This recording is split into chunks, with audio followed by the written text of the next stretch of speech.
And so they have eyes on Taiwan, they have eyes on Hong Kong, they have eyes on the whole of the South China Sea, highly expansionist. They have high hopes about Arunachal Pradesh. They have, of course, occupied Tibet, and they want to create the next Dalai Lama. So all these ambitions they have, and the Americans are trying to counter it. So firstly, thank you so much for joining. Did you always want to join the IFS, or did it happen by accident? No, not at all an accident. Maybe a very early accident. At the age of 12, my father told me that I should be an ambassador. So I was wondering what an ambassador was. I thought it was a car. So how do I become a car? I did not ask him, but I decided to be one. And this was because he had known someone in his university who had joined the Foreign Service, the first batch of the Indian Foreign Service. And he was very impressed with him. And he thought I might be able to make it. So he instilled it into my mind at the age of 12. And therefore it was a dream and an objective right through. And I did not deviate from there, though there were many temptations in between. What were your preparation years like? Well, the preparation you can imagine in 1965-66. There was no internet. There was only one newspaper, The Hindu, which used to come in the evening. And that is the world and your textbooks. So preparation-wise, it was basically reading the newspapers, keeping your eyes and ears open. Because he told me that while you do your academic work, you must always try to expand your horizons. So which I did, though I was in a village kind of an atmosphere, but when I came to Trivandrum in 1959, I had the opportunity to go to libraries and make use of them. But there was no systematic training till I passed my BA examination. I got the first rank. MA examination, I got the first rank. So I was quite confident that I might make it somewhere in the list of the UPSC. And my preference was Foreign Service. And I managed to get through. Those days, you had to be above 10 to get into the Foreign Service, not like today. So I was lucky enough to do that in the first chance itself. And so I never turned back, 37 years in the Indian Foreign Service. And still doing the same old things. What were your years in training like? Years in training? Yes. Well, the training was not, I must say, looking back at it, we could have spent it more usefully. At that time, we did not have a Foreign Service Institute like they have now. And therefore, we used to be sent around to various institutions, Institute of Foreign Trade, JNU, Institute of Mass Communications, like that, a few weeks here and there. I must say, it was an experience, get to know the country and the facilities we have in our country, but they are not professional oriented. No. A few lectures here and there, a few lectures there and there. So it would have been much better for us to just go and plunge into diplomacy, because we had done a lot of studies and examinations and all that. So, but about 2 years, we kind of getting prepared. There was one component which was district training, which was interesting for people who did not see a district before. But I came in from a village. I didn't have to be told what a district was like. But I had a good time with the collector and moving around and so on. 6 months like that went on. Then we were in the ministry at the desk. So I was going to Japan. So I was at the East Asia division, sitting around with senior colleagues, but more or less of the same age group. And then picked up things here and there. There was an accounts examination. There was a Hindi examination. But all these were somewhat stereotyped, not particularly useful. If I have an opportunity, I would revise it all.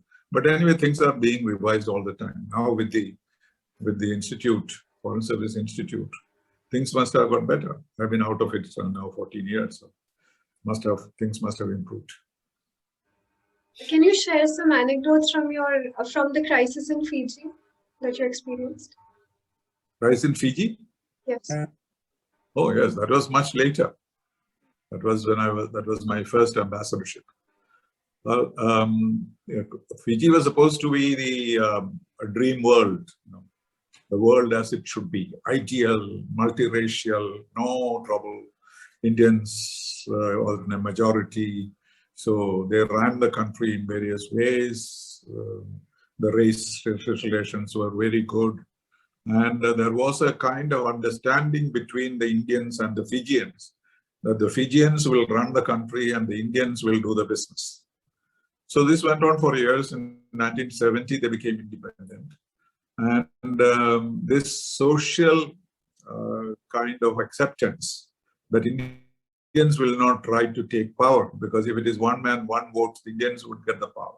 But Mrs. Gandhi advised the Indians not to look for it, but to help in the development of the country, and that's what they agreed. But by the time I reached there in 1986, things had changed, because the Labour Party was formed consisting of both. These were the more educated Fijians, consisting of both Fijians and Indians. And in the 87 elections, the Labour Party won, which upset the social contract. And they had a multi-Fijian Indian government, but more Indians than Fijians. And therefore, though the Indians did not do very much to reach that situation, the Indians were blamed for it. Actually, the leadership was given by anti-feudal Fijians. So that ministry lasted only for 1 month. And that was a great time for me, because they used to take my advice, because they're all Indians. We were having I was like the viceroy or whatever. They used to come my home and find out about foreign policy and non-alignment and so on. So I was having a good time, but on the 31st day, I was in my office when my son called me and said, there is a military coup. And the Prime Minister and his Prime Ministers were driven away on a military truck, and a coup was established. And who was the leader of the coup? My regular golf partner, who was a Fijian. He was number 3 in the Fiji army. He had come to India for training at the academy in Wellington. And he had come back. So since he had come back from India, he was very friendly with me. And we used to play golf, just the two of us, every morning. And he never shared his anxieties or his ambitions. But one fine morning, I was told that he is the leader of the coup. And I was the only one among the ambassadors who knew what he looked like. So I went there, and of course, he pretended as though he didn't know me at all. And he made his regular speech and all that, saying that he had just saved the country and so on. And nobody asked him any question. Then, since I knew him very well, I said, I have some concerns. So I said, what are your concerns, Excellency? I said, 50% of the people here are of Indian origin. What are you going to do with them? You are saying that this will be a Fiji land and Fiji patriotism and Fiji and so on. So what happens to them? What about their lives and their property? And then he said very stiffly, Mr. High Commissioner, don't worry about it. They are not your people. They are our people. I said, okay, as long as you treat them like that, I have no complaint. But the next few days were very tense. Many Indians came to my home and stayed there for 2 or 3 days, because there was fear about violence following any kind of coup. But there was no violence, not a blood was shed. The Prime Minister and his government ministers were kept for a week in the Prime Minister's own house and then let out. But they passed a new constitution denying Indians equal rights in the government. Of course, there are many stories relating to that. The military situation, nobody knew what it was like, and but it was generally peaceful. And what I did was, instead of contacting the government which was ousted, I remained in touch with the Governor General, who was recognized by all sides, and tried to bring about some kind of compromise. But after about my 3rd or 4th meeting, when I was driving into the governor's residence, the door was locked. And I was told that you have no permission to go inside. The Governor General himself has no freedom. So there ended my effort. And I couldn't communicate with Delhi because we had only a teleprinter which did not work. They had cut it, no phones. So for a whole week, I was taking my own decisions. And I kept to the principle that we want a multiracial Fiji. and work to bring about a compromise. But Rajiv Gandhi was the Prime Minister, and I did not realize that he had a different perspective. So when I contacted the government finally after a week or so, I was told I must come back to Delhi immediately for new instructions. So when I came, I was told by the Prime Minister himself that we have a different policy now, because this kind of harassment of Indians or denial of rights we will not accept. We will not recognize the new military government. We will impose trade sanctions against them. So I told him both sides of the story, because the Indians will suffer even more by these measures that we will take. But he was very principled about that. He said, I am seeking the support of overseas Indians.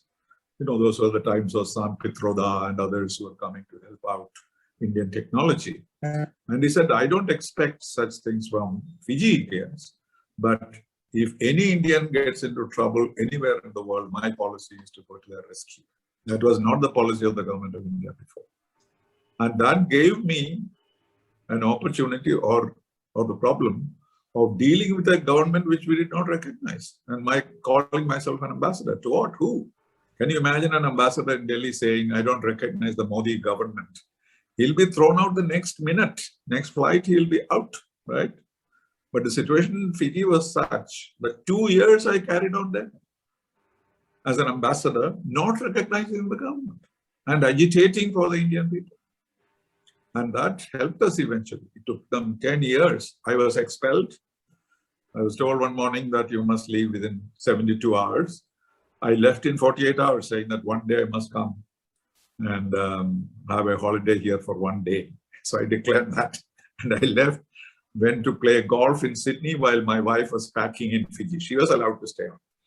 And so she took 15 days to pack up and joined me in Sydney, and we came back to India. That is the story. But 25 years later, I was invited back by the Fiji government.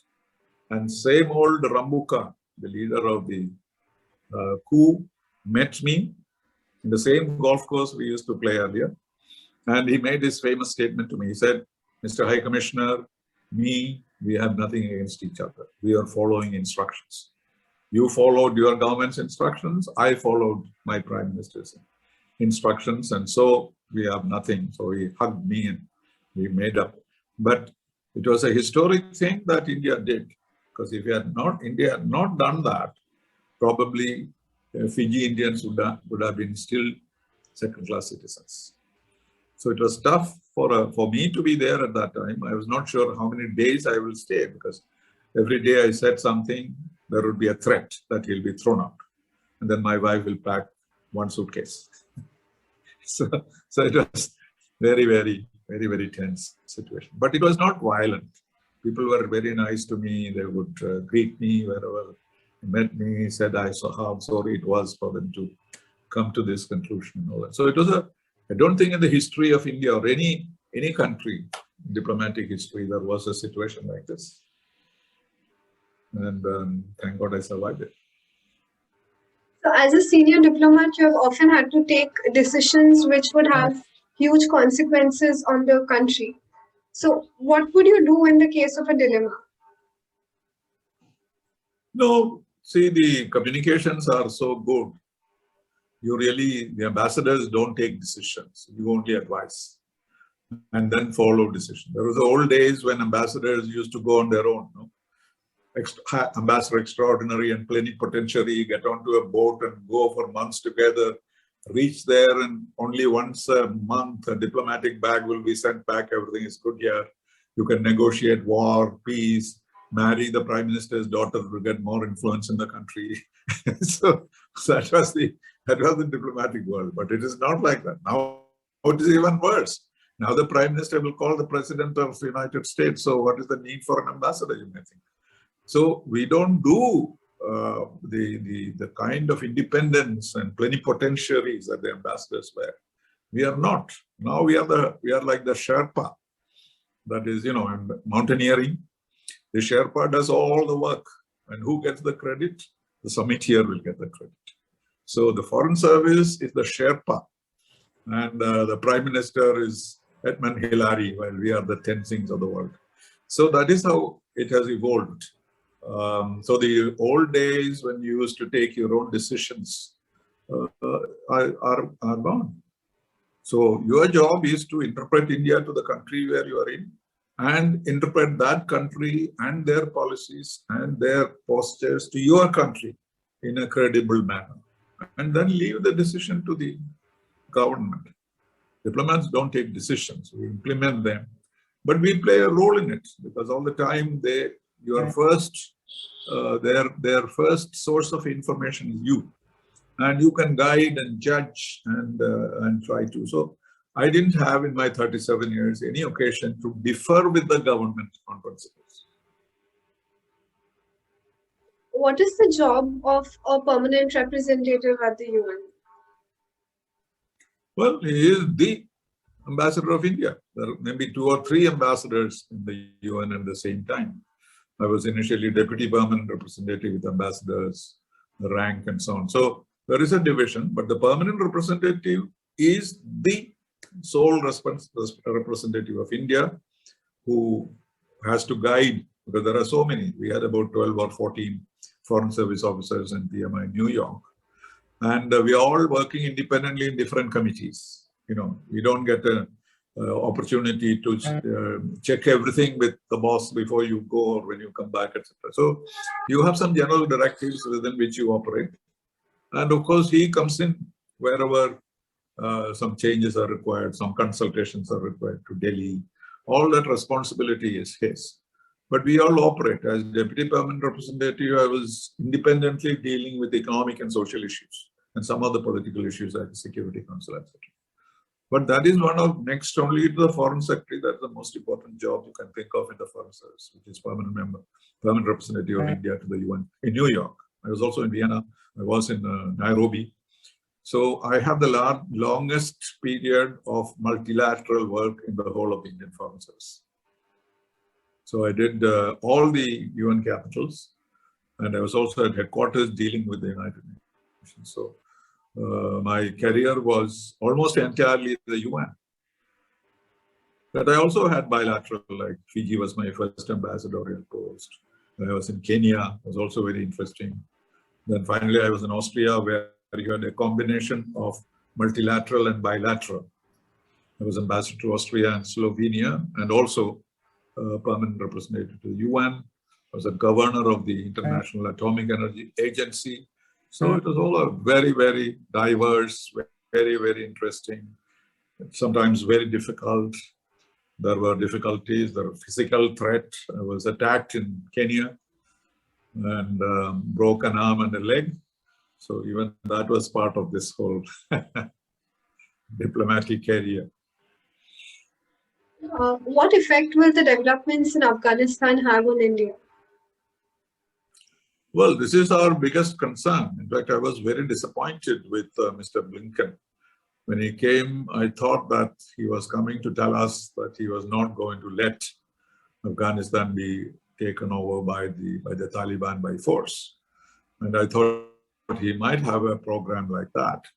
But he and our foreign minister were just declaring pious declarations that we want an independent, we want an inclusive, we want a multiracial, we want a government and all that.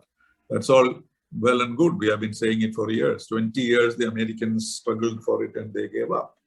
And so now it's a matter of time before Afghanistan is taken over by Taliban with the support of Pakistan and China. In fact, even when Mr. Blinken was talking to Mr. Jaishankar, we are seeing pictures of the Taliban was being received at a very high level in China and talking about cooperation, collaboration. So if this were to happen, and if the old story of 96 was to be repeated, when Taliban was the government of Afghanistan, then we would be really in trouble, particularly if China also joins. The first situation will be that there will be an added pressure on Jammu and Kashmir. Many of these jihadis and mujahideens and all that will go as terrorists to the country with the support of Pakistan. And so then all the investments that we have made there, we have made about $3 billion investment in the country. And that will also not be available. They already said that they will destroy whatever India has created. But the only hope is that Taliban is not all that powerful. And Mr. Ghani's government, with some reasonable support from the international community, will be able to hold on for some time. But I don't expect that it will be permanent, because Afghans are fighters. You know, you look at any picture, everybody has a gun in his hand. I haven't seen an Afghan without a gun. So in that situation, how can you say that they will not capture power? But if they are willing to share power, it may be possible to have a peaceful Afghanistan. But I don't see that possibility. As I see more and more of what is happening in Afghanistan, I feel that we are heading towards a very tough situation. And the Americans did not have much to offer. They are more concerned about China. And so they are trying to see how India will fit into a Quad and other defense arrangements that the US had with China. That is their ambition about India. And therefore, at the same time, unlike President Trump's Secretary of State, the present Secretary of State is not saying that we will stand by you if the Chinese do anything to you. They're not saying that. He's talking generally about the Quad and the defense requirements of the area, and particularly the Indo-Pacific. These are his concerns. So Afghanistan, he seems to have left it. He says the people of Afghanistan will decide their future. But that is not so. It is a difficult situation as far as I can see. Will Pakistan become more influential in South Asia if the Taliban takeover happens? Yes, they are already influential in Afghanistan.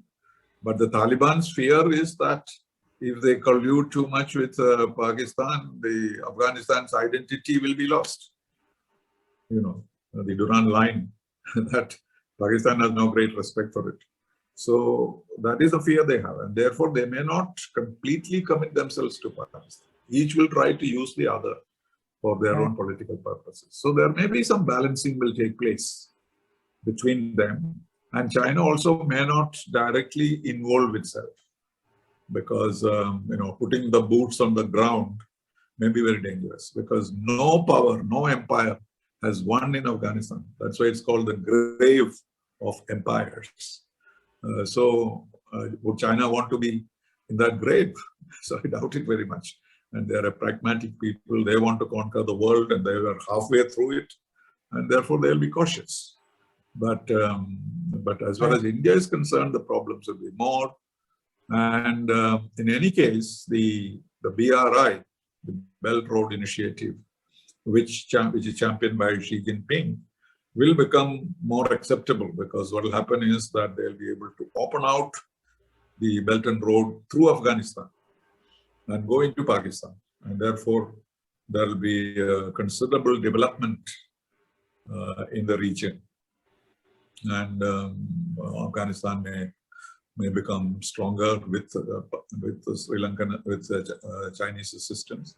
And as it has happened in Sri Lanka and Maldives, we may have, you know, difference in clash of interests, and we may have to struggle along, even in Bangladesh. So the Chinese influence in the whole region is already very strong, and they all have interest in India, and so they try to balance India and China. But balancing is not easy, because it is asymmetrical. India is far different and far less developed than China, and their economy is 5 times our economy. So how do you compete with them? So you have to compete with them with all our skills, diplomacy, and everything else, and with the border being what it is, and they are not showing any signs of disengaging. They say the next few days it might happen. But many sectors in Ladakh are still under Chinese occupation, Chinese dominance.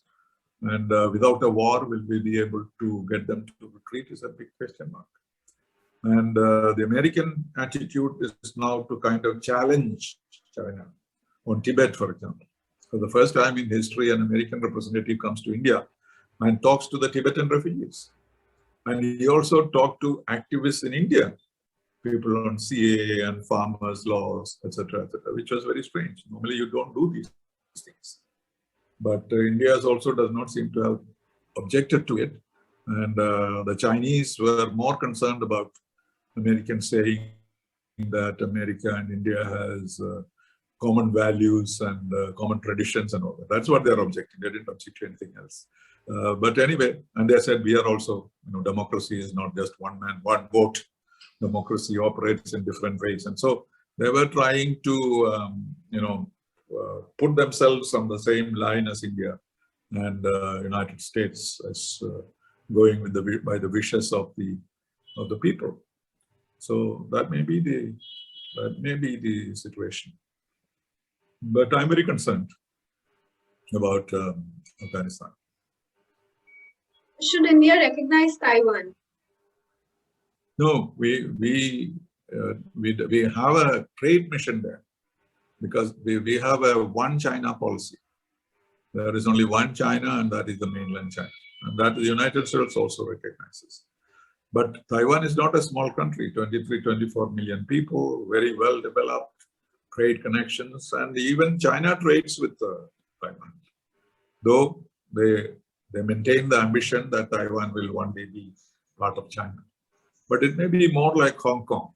Hong Kong is supposedly part of China, but two economies, different economies and different systems. But now China is gradually grabbing Hong Kong and bringing their own systems into Hong Kong, which is suicidal because Hong Kong feeds a lot of industries and so on within the mainland.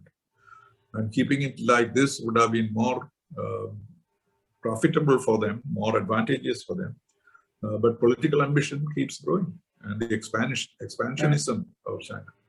And so they have eyes on Taiwan, they have eyes on Hong Kong, they have eyes on the whole of the South China Sea, highly expansionist. They have high hopes about Arunachal Pradesh.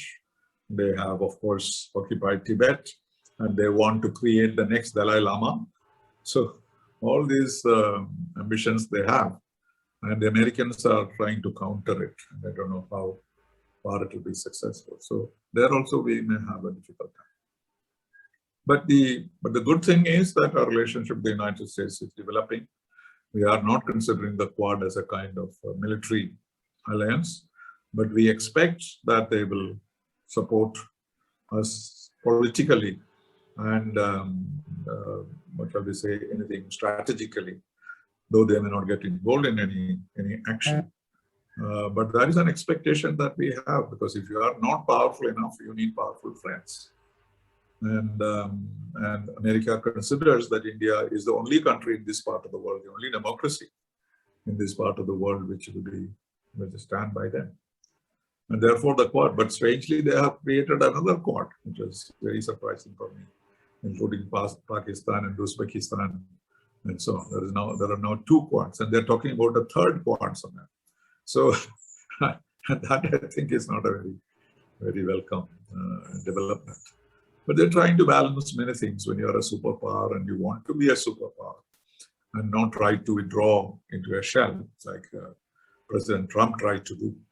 And then you have to be involved everywhere, even in Cuba. Cuba doesn't matter to them. Cuba has no threat to them, but having given up the linkages that Barack Obama established, now President Biden is taking action against those who are repressing people in Cuba. So that is the burden of a superpower. You have to be involved everywhere. And that you will see everywhere. But as long as he does it with a sense of realism and a sense of fairness and a sense of democracy and so on, then that is the role of a superpower. And that reach, China will not be able to get. And China was trying to do that during the pandemic, thinking that America is now sinking and retiring from superpowerhood, and they can fasten it. Of course, they make it faster. But that hope, I think, has been dashed by the failure of President Trump to continue. So China, US is back in its quest for global supremacy, and that is how they are moving. And therefore, the expectation that the Chinese may have had during the pandemic that they would have an easy overrun of the world, I think has been subdued now. So I'll move back to UPSC again. What does the interview board expect from a candidate? Well, I don't know what they expect, but I was quite disappointed with them, I must say, because their questions were very pedestrian. There were no wonder questions or trick questions that we are hearing about.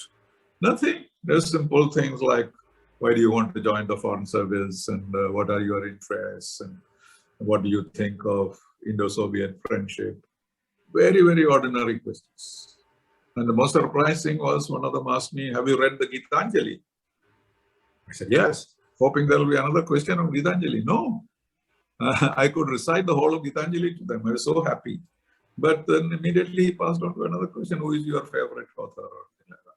But I suspect I was very inexperienced at that time, right from the college.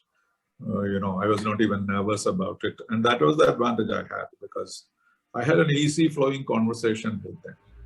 I never had to say at any time that I don't know this particular point, because they are not seeking information. Many people think that you need all the information, must mug up the newspaper. I think after you are qualified for the interview, what you should do is to simply follow the news, nothing else. Because what comes to play in an interview is everything that you have done in the last 22 years, 21 or 22 years. Your young youth, childhood, your sympathy, your understanding, your ability to deal with elders, all these small things that we are never trained, but we learn by experience. And that is what is put to a test. There's no need to sit up the whole night, previous night, and read up the Constitution. Because if they ask you something which you don't know, you can easily say you don't know, and they will move on to another. But if you try to bluff and give, guess and falsify information, then you will be caught, because that is not a quality that you're looking for. They want judgment, they want maturity, they want problem-solving ability. So most of the questions are like, if you are a district collector in Kochi, what do you do if there is a flood? That is the kind of questions that the IAS get. Similarly with us, they would ask us about situations, international situations where you are put under pressure and what you will do. So interview should be taken, if you are addressing I do give a lot of model interviews to my students. And I always tell them to guide them towards what you understand and know. Don't raise a subject which will get you caught. Like, for example, if they ask you, what game do you like? Suppose you know nothing about cricket, but you say cricket just for the sake of, sense of pride. And then they will start minute questions on cricket. And then you have to say, no. So why should you do that? And say that I play football, so that there are not too many in cricket, or golf. So master a game before you go before the interview board. Or who is your favorite author? You must know this can be prepared in advance and enough justification. But I know people who are not prepared for that and then having to say no. But having to say no is no sin at all, because nobody in this world can know everything under the sun, right? And so you have a general understanding of the world's problems, but more of your ability. See, what are they looking for? They are looking for a person who can deal with the responsibilities that he'll be getting at a very young age. That's very important.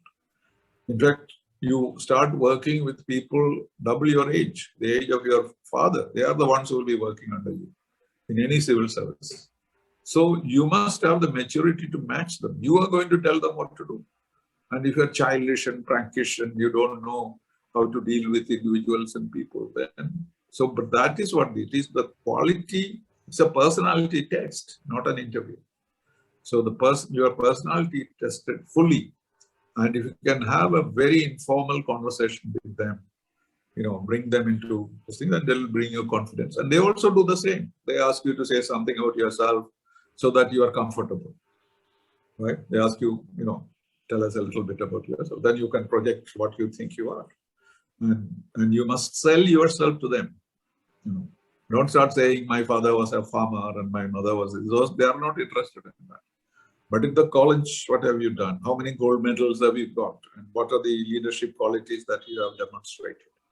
These are the kind of things. What are your hobbies? What do you read? What is your favorite land? How much have you traveled? All these come into play. So interview is very important. In my time, of course, the interview marks were much higher. Now it's only 275 marks. We had 1,000 marks, 1,500 marks for the interview. So that was good. If you had a good interview, which I had a tremendous amount of marks, and that helped me to climb the written, wherever I had deficiencies in the written papers, I was able to cover with my interview. I got 86%, which is no joke. Nobody will recognize that now, but. Should IFS aspirants be extroverts? Of course they should be. Otherwise, they should not go there. Because you have no authority when you work abroad. Don't you see? When here in the secretariat, you are always signing on behalf of the president or on behalf of the governor. You are exercising the authority of your constitution. But if you are ambassador to the United States, what authority do you have? You have only goodwill and the ability to give the least and take the most. That is the art of negotiations, right? And you are always in that kind of situation. You have very little to give, but you have to gain much more. So negotiations like the nuclear deal, you can see how much you have to give in order to get something. And once you find that fairness, equity, then that's a successful negotiation. But then we are not strong enough, because developing countries generally do not have to offer much. So it is goodwill and friendship and so on. And therefore, the bargain is more difficult. So you have to be an extrovert. You have to be looking for opportunity to converse to people, speak to them, rather than hide. If you are a bookworm, you may have a lot of knowledge, but that will not come out. I have seen in the foreign service people with tremendous amount of knowledge, but poor diplomats.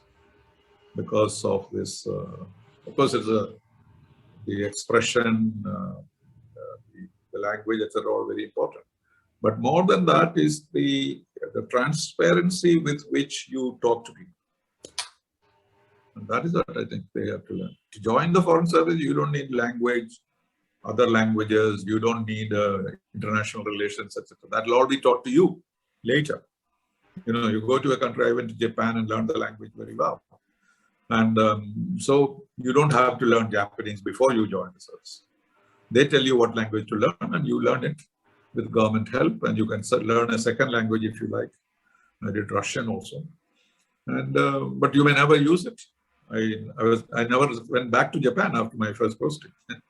But I did use Japanese elsewhere. When the Prime Minister went to Japan, I was invited to go and help him out. And so many things I've been able to do, but I was never sent back to Japan because I got involved in the UN structure. And I myself did not aspire to go to Japan at that time. So everything doesn't work out the way you want, but you can make it work.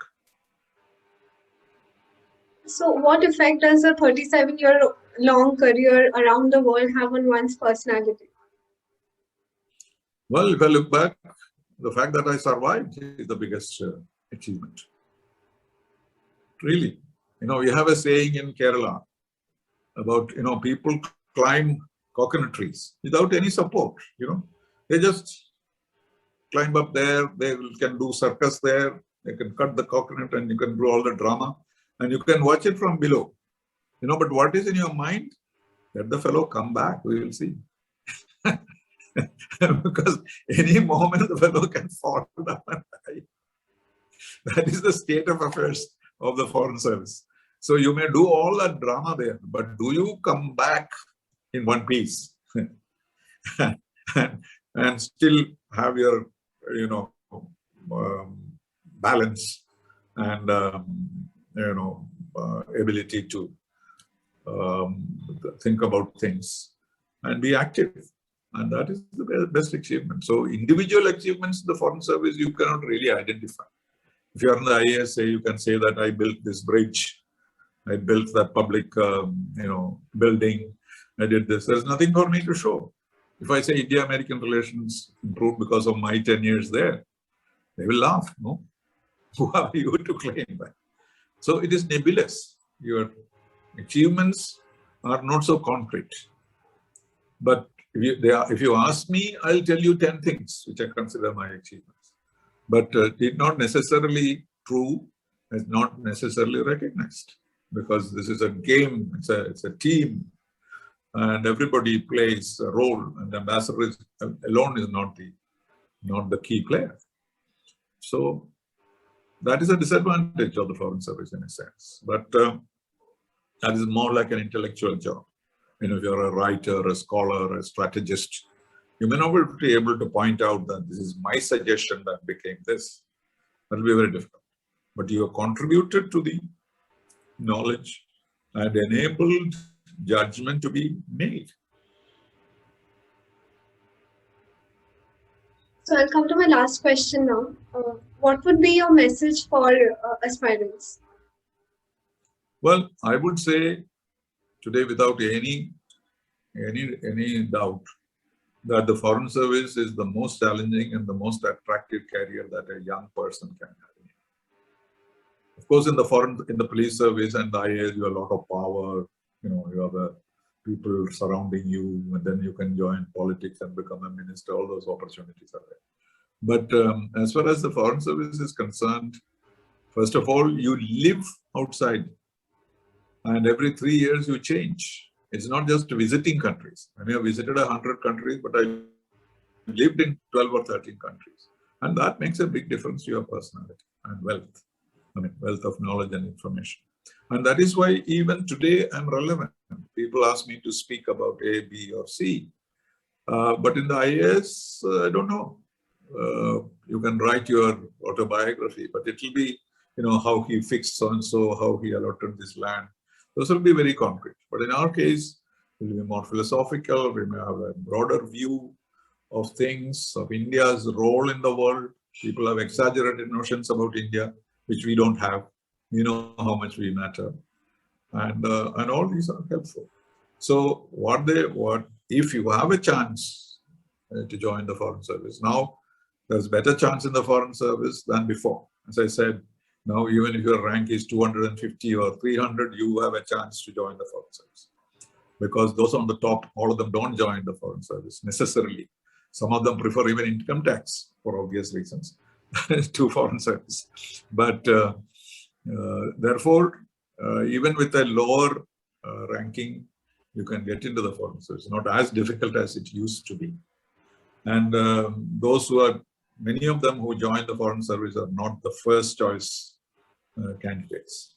But I have made a difference, at least in Trivandrum, where I have been, you know, promoting this. And I've been able to persuade very many bright youngsters to give the Foreign Service the first choice.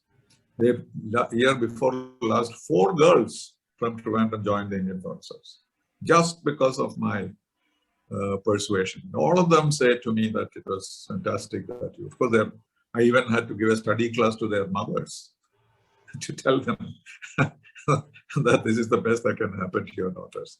And they accepted me. But the other side also is there. Somebody will say, oh, I was lost in Mongolia, what am I doing here? But that's all temporary. 2 years you're out of Mongolia. Then you are next to New York or Washington or Paris. So what are you complaining about? So I have no complaints. I've been in Bhutan, I was in Rangoon, I was in Kenya, not glamorous places.